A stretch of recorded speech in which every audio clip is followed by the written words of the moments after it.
Hello student, very very good morning, good afternoon, good evening. जो जिस समय में देख रहे हैं उनके लिए वो चीज़। आप सभी को बेस्ट टेक्निकल एकेडमी का ऑनलाइन पोर्टल में बहुत बहुत स्वागत है। आज हम लोग जेईटी का एक स्पेशल पेपर है जिसका नाम है कंट्रोल सिस्टम। इसका मैं शुरुआत कर रहा हूँ। ये जो कंट्रोल सिस्टम है जेईटी 5th सेमेस्टर के लिए इलेक्टिव पेपर है। इलेक्टिव में आपका 2 सब्जेक्ट है। हर इलेक्टिव में जैसे इलेक्टिव 1 में 3 सब्जेक्ट ऑप्शनल में है जिसमें किसी एक को चुनना है, इसी तरह से इलेक्टिव 2 में टोटल 4 सब्जेक्ट है। 4 सब्जेक्ट में किसी एक को चुनना है, जिसमें से कंट्रोल सिस्टम में आज स्टार्ट कर रहा हूँ। ये जो कंट्रोल सिस्टम है ये इलेक्टिव पेपर है जो कि कॉलेज बाय कॉलेज डिफर करता है, लेकिन मोस्ट ऑफ द कॉलेज में आपका कंट्रोल सिस्टम है। किन्हीं के कॉलेज में और कोई सब्जेक्ट होगा, तो जो भी सब्जेक्ट होगा आप कमेंट बॉक्स में हमें बता सकते हैं कि सर मेरा कॉलेज में ये सब्जेक्ट है, तो उनके लिए वो सब्जेक्ट को स्टार्ट करेंगे। अभी हम कंट्रोल सिस्टम के बारे में डिस्कशन करने जा रहे हैं। और हाँ, एक बार और कि यदि आप चैनल पर नए हैं तो चैनल को लाइक सब्सक्राइब करना बिल्कुल ना भूलें और दोस्तों को इस वीडियो को ज़रूर से ज़रूर शेयर करें ताकि मेरा मोटिवेशन लेवल और बढ़ा रहे और आप लोग को और ज़्यादा से ज़्यादा वीडियो लेक्चर मिलता रहे। चलिए अब हम लोग बात करते हैं इसका सिलेबस के बारे में। इसका सिलेबस क्या है? सबसे पहले इंट्रोडक्शन ऑफ कंट्रोल सिस्टम। तो हम लोग सिलेबस को डिस्कशन करते हैं। कंट्रोल सिस्टम को समझिए। सिस्टम क्या है? सिस्टम वह है कि जो कि कुछ वर्क करने के बाद उसको कुछ आउटपुट मिले, उसको बोलेंगे सिस्टम। लेकिन यदि हम आउटपुट को कंट्रोल कर लिए तो उसको बोलेंगे कंट्रोल सिस्टम। जैसे कि फॉर एग्जांपल हम एक बात कर रहे हैं आपको पंखा का, मान लीजिए कि सीलिंग फैन का हम बात कर रहे हैं। पंखा ऊपर जो छत पर लगा वो पंखा का बात कर रहे हैं। तो पंखा में क्या होता है बताइए? एक ब्लेड होता है और दूसरा क्या होता है बताइए? इसमें एक रेगुलेटर होता है। रेगुलेटर होता है। अगर हम पंखा का बेसिक पर्पस क्या है? हवा देना। अगर वो हवा नहीं देगा तो वो बताइए कोई सिस्टम है? कोई सिस्टम नहीं यार। लेकिन अगर हवा देना चालू कर देगा तो उसको बोलेंगे सिस्टम। यानी कि बोल सकते हैं fan without blade. Fan without blade कोई सिस्टम नहीं है, लेकिन फैन विथ ब्लेड जो है सिस्टम है, लेकिन वो कंट्रोल सिस्टम नहीं है। लेकिन फैन के साथ साथ ब्लेड भी है और ब्लेड के साथ साथ रेगुलेटर भी है। रेगुलेटर को घुमाने वाला होता है, हटने वाला। तो अगर हमारे फैन के साथ ब्लेड के साथ रेगुलेटर भी होगा, यानी कि उसका स्पीड को हम लोग कंट्रोल कर रहे हैं, तो इसको हम लोग बोलेंगे कंट्रोल सिस्टम। तो कंट्रोल सिस्टम क्या है बताइए? तो कंट्रोल सिस्टम में आउटपुट हम लोग क्या होगा? कंट्रोल मैनर में होगा, यानी कि डिजायर मैनर में होगा। डिजायर मतलब जो हम चाह रहे हैं वो होगा। लेकिन सिस्टम क्या है कि सिस्टम का जो आउटपुट होगा वो डिजायर भी हो सकता है और अनडिजायर भी हो सकता है। यानी कि जो हम चाह रहे हैं वो भी हो सकता है और जो हम नहीं चाह रहे हैं वो भी हो सकता है। लेकिन कंट्रोल सिस्टम में क्या, जैसा हम लोग चाह रहे हैं वैसा ही आउटपुट मिलेगा, तो कंट्रोल सिस्टम उसको हम लोग बोलेंगे डिजायर्ड आउटपुट। डिजायर्ड आउटपुट कैसे होगा? उसमें कंट्रोलिंग एक्शन होगा तभी आपको उसका डिजायर आउटपुट मिलेगा, अदरवाइज डिजायर आउटपुट उसका नहीं मिलेगा। क्लियर? तो ये इंट्रोडक्शन है कंट्रोल सिस्टम का। बहुत तरह का कंट्रोल सिस्टम है, जैसे कि आपका ओपन लूप कंट्रोल सिस्टम, और क्या है बताइए आपका close loop control system. Open loop उसको बोलेंगे जिसमें कोई फीडबैक नहीं है। जैसे कि फॉर एग्जांपल हम बात करें, जैसे कि हम और कोई स्टूडेंट टॉक कर रहे हैं तो हम बोले हेलो कैसे हो, या कोई हम फैमिली मेम्बर से बात कर रहे हैं। मान लीजिए कि फॉर एग्जांपल हम अपने मम्मी से बात कर रहे हैं या पापा से बात कर रहे हैं, कोई भी फैमिली मेम्बर से बात कर रहे हैं, हेलो कैसे हैं, तो उधर से रिप्लाई आया कि अच्छे हैं, यानी कि फीडबैक मिल गया। फीडबैक मिल गया तो क्या हो गया? क्लोज लूप हो गया।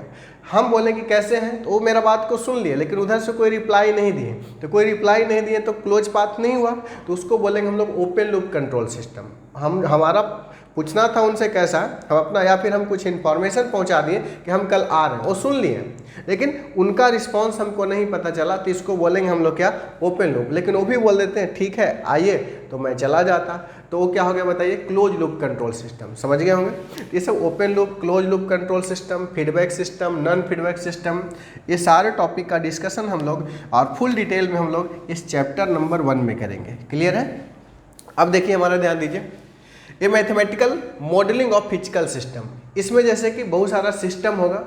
सिस्टम कहने का मतलब है कुछ उस पर डिजाइन, जैसे फैन को डिजाइन करना है, मोटर को डिजाइन करना है, मैकेनिकल कोई सिस्टम है, पुल्ली वगैरह है, तो कोई सिस्टम होगा तो उसका मैथमेटिकल कोई इक्वेशन होगा जिसको बोलेंगे मैथमेटिकल मॉडलिंग बोलेंगे। ये दूसरा चैप्टर में आपको पढ़ना है, ठीक है। ये जो कंट्रोल सिस्टम देख रहे हैं ये बहुत ही लंबा चौड़ा इसका सिलेबस दिया है, बहुत बड़ा सिलेबस इसका दिया है, बहुत बिग सिलेबस है, ठीक है। लेकिन आपका बोला जाए इम्पॉर्टेंट, तो इम्पॉर्टेंट भी इसका बहुत है, बहुत जगह पर इसका एप्लीकेशन है कंट्रोल सिस्टम का, तो इम्पॉर्टेंट भी आपका उतना ही है जितना बड़ा सिलेबस है। आप कंपिटिटिव एग्जाम में जाइएगा, पहले इससे नहीं क्वेश्चन पूछता था, लेकिन आजकल धड़ल्ले से कंपिटिटिव एग्जाम में भी पूछ रहा है, आपका सेमेस्टर के साथ साथ कंपटीशन में भी। साथ साथ यदि आप बीटेक करते हैं तो बीटेक का भी एक most of the core paper होगा, डिप्लोमा टू बीटेक जाइएगा तो वहाँ भी क्या होगा, कोर पेपर होगा, फुल डिटेल में वहाँ पढ़ना ही पड़ेगा इलेक्ट्रिकल ब्रांच के लिए। तो बोल सकते हैं क्यों ना इसको अभी बहुत अच्छा से कर लें कि बीटेक भी अगर करें तब भी कोई टेंशन नहीं हो, जूनियर इंजीनियर का तैयारी करें तब भी कोई टेंशन नहीं हो, हर हाल में इसको क्या करना है, अच्छा से करना है। और हम तो करा ही रहे आपको। एक और हम बात करेंगे, अब तीसरा चैप्टर पर आते हैं, time response analysis of first and second order system. First order कहने का मतलब उसमें एस वाला टर्म, इंडक्टर या कैपेसिटर वाला टर्म्स एक होगा, एस स्क्वायर वाला टर्म आएगा तो उसमें सेकंड ऑर्डर बोलेंगे, एस क्यू बोलेंगे तो थर्ड ऑर्डर बोलेंगे। तो आपको सेकंड ऑर्डर तक पढ़ना, फर्स्ट ऑर्डर और सेकंड ऑर्डर सिस्टम पढ़ना है, टाइम रिस्पॉन्स उसको पढ़ना है, यानी कि उसका जो रिस्पॉन्स होगा समय के साथ वेरी करेगा, टाइम रिस्पॉन्स के साथ वेरी करेगा। एक होता है फ्रीक्वेंसी रिस्पॉन्स, यानी कि रिस्पॉन्स जो वेरी करेगा, जैसे कि टाइम रिस्पॉन्स कहने का मतलब हुआ कोई सिग्नल है एफ टी, ये हमारा समय के साथ कुछ इस तरह से भर रहा, चेंज कर रहा है, कोई समय के हिसाब से इस तरह से चेंज कर रहा है, यानी कि इसमें जो भी हम पढ़ेंगे टाइम रिस्पॉन्स एनालिसिस में, तो समय के साथ सिस्टम का रिस्पॉन्स कैसा चेंज हो रहा है उसके बारे में इसको फुल डिटेल में पढ़ना है। जैसे इसके अंदर जाइएगा तो मैं पढ़ाऊँगा जैसे कि राइज टाइम क्या होता है, पीक टाइम क्या होता है, सेटलिंग टाइम क्या होता है, मैक्सिमम ओवरशूट क्या होता है, ये सब सारे चीज़ों को हम लोग टाइम रिस्पॉन्स एनालिसिस में पढ़ते हैं। जीटा क्या होता है, डैम्पिंग रेशियो क्या होता है, कब हमारा क्रिटिकल डैम्प होगा, कब हमारा नॉर्मल डैम्प्ड होगा, कब हमारा ओवर डैम्प्ड होगा, ये सब सारे चीज़ का एनालिसिस पढ़ाई हम लोग इस तीसरे चैप्टर में बिल्कुल बारीकी से करेंगे। चौथा है कंट्रोल सिस्टम कंपोनेंट। इसमें देखिए क्या है, जैसे कि कंट्रोल सिस्टम, जैसे कोई चीज़ को कंट्रोल कर रहे हैं तो उसमें बहुत सारा इक्विपमेंट का ज़रूरत पड़ेगा। मेनली रूप से कंपोनेंट मतलब उसका हिस्सा, जैसे इसमें सर्वो मोटर के बारे में पढ़ना है, टेकोमीटर के बारे में पढ़ना है, आपका ट्रांसमीटर के बारे में पढ़ना है। तो ये सब किस में पढ़ना है, कंट्रोल सिस्टम कंपोनेंट में। ये भी बोल सकते हैं कि मशीन से भी रिलेटेड टॉपिक है आपका कंट्रोल सिस्टम कंपोनेंट।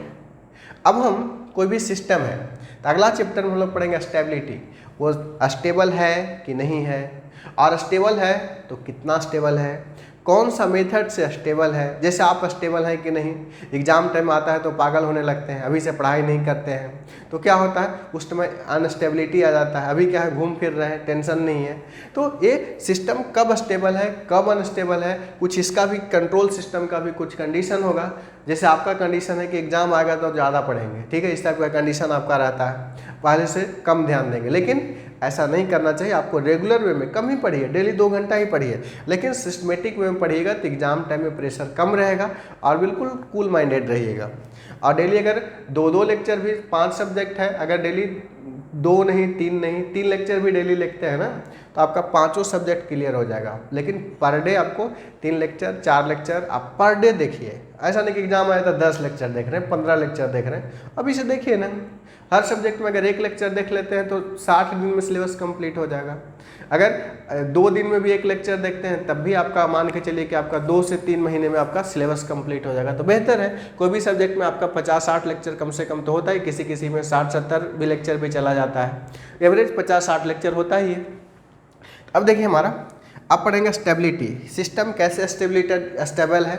इसमें आपका बीवो के बारे में पढ़ना है, बॉन्डेड इनपुट बॉन्डेड आउटपुट, आपका राउथ हार्जविट क्राइटेरिया के बारे में पढ़ना है, आरएच टेबुलेशन के बारे में पढ़ना है। आरएच टेबल ये बताता है कि सिस्टम स्टेबल है कि नहीं, ये राइट साइडेड पूल को बताता है, सारा चीज़ इसमें हम लोग पढ़ेंगे। स्टेबिलिटी एंड अलजेब्रिक क्राइटेरिया, जिसको आरएच क्राइटेरिया भी बोलते हैं, राउथ हार्जविक साइंटिस्ट नेम है। अब हम बात करेंगे फ्रीक्वेंसी रिस्पॉन्स एनालिसिस। जैसे समय के साथ हमारा एक ग्राफ चेंज हो रहा है। इसी तरह से अगर फ्रीक्वेंसी के साथ अगर ग्राफ चेंज होने लगे, रिस्पॉन्स चेंज होने लगे, तो उसको क्या बोलेंगे, फ्रीक्वेंसी रिस्पॉन्स एनालिसिस। इस फ्रीक्वेंसी रिस्पॉन्स एनालिसिस में जैसे कि हम लोग पढ़ेंगे टाइम डोमेन और फ्रीक्वेंसी डोमेन में क्या रिलेशन है। इसके अलावा जो हम लोग पढ़ेंगे गेन मार्जिन, फेज मार्जिन क्या होता है। स्टेबिलिटी में यहाँ पर हम लोग पढ़ेंगे और पढ़ेंगे पोलर प्लॉट क्या होता है। स्टेबिलिटी इन फ्रीक्वेंसी रिस्पॉन्स में पढ़ेंगे हम लोग निक्विस्ट प्लॉट क्या होता है, बोडे प्लॉट क्या होता है। सारे चीज़ को हम लोग यहाँ पर देखेंगे।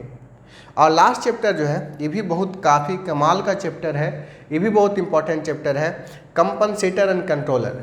कंपनसेटर जैसे कि लैग कंपनसेटर होता है, लीड कंपनसेटर होता है, लैगलीड कंपनसेटर होता है। कंट्रोलर में भी क्या है, पी कंट्रोलर मतलब प्रोपोर्शनल कंट्रोलर, आई कंट्रोलर मतलब इंटीग्रल कंट्रोलर, डी कंट्रोलर मतलब डेरिवेटिव कंट्रोलर। फिर दो को मिला देंगे तो हो जाएगा आपका पी आई कंट्रोलर, दो को मिला देंगे तो आपका पी डी कंट्रोलर हो जाएगा, तीन को मिला देंगे PID कंट्रोलर हो जाएगा, यानी प्रोपोर्शनल, इंटीग्रल, डेरिवेटिव कंट्रोलर। तो ये सब सारे चीज़ के बारे में इसमें हम लोग को पढ़ेंगे। क्लियर है?